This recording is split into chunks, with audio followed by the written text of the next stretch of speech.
Olá, meus caros.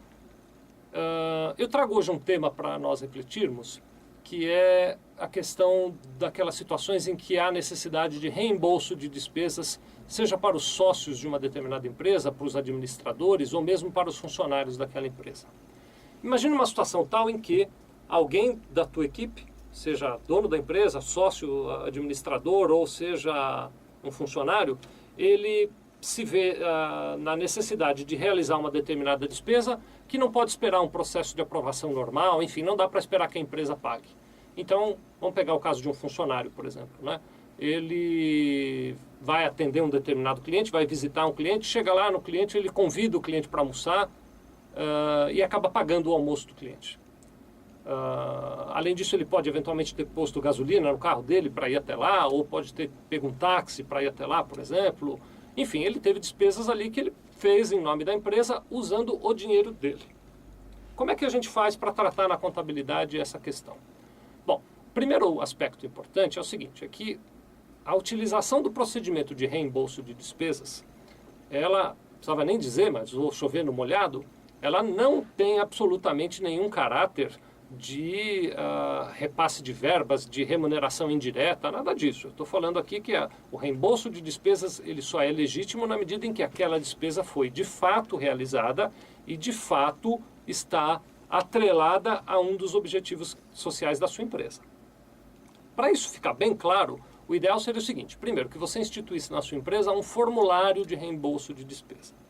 Esse formulário não precisa ser absolutamente um formulário complicado, não. Basicamente, o que ele deve constar é a pessoa que fez a despesa, a data em que aquela despesa foi realizada, qual era o objetivo daquela despesa, se ele esteve em visita a cliente ou em visita a fornecedor ou em viagem, que seja, quais eram os propósitos da visita, que cliente, que fornecedor foi visitado e qual era o objetivo daquilo, e relacionar abaixo, em ordem cronológica, cada uma das despesas que ele está pedindo reembolso. Então, se ele pagou um táxi, ele vai colocar lá no dia X, eu peguei um táxi para ir daqui da empresa até o cliente X e gastei R$100 com esse táxi. Anexa no relatório o recibinho do táxi.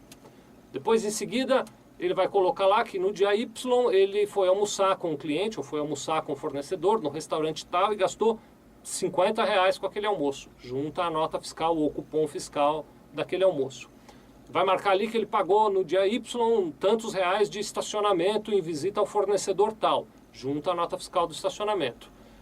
E assim por diante. Ele vai relacionando cada uma das despesas que ele realizou e junto os comprovantes. O interessante seria que ele tivesse um relatório de despesas separadamente para cada cliente ou para cada fornecedor que ele visitou, deixando claro qual é o objetivo. Ele submete esse relatório com os comprovantes originais à apreciação da sua empresa, você aprova e procede o reembolso. Agindo assim, você evita problemas com o fisco em relação à sua empresa, que pode eventualmente questionar essas despesas. Se você tiver o relatório e todos os documentos, isso não vai acontecer. E também evita problemas de reclamação trabalhista, porque o seu funcionário que recebe reembolsos constantemente pode, amanhã ou depois, ter uma ideia maluca de dizer que aquilo era salário indireto e pedir algum tipo de indenização por isso. Então, com isso também você vai ficar protegido a respeito desta questão. Eu ainda recomendaria, se você tiver um advogado, que você falasse com o seu advogado sobre os impactos que esse reembolso de despesas pode trazer ao contrato de trabalho que você tem com aquele funcionário. De maneira geral, eu acho que o relatório de despesas vai servir muito bem para o seu advogado se proteger, mas não custa conversar um pouquinho com ele também. Muito obrigado.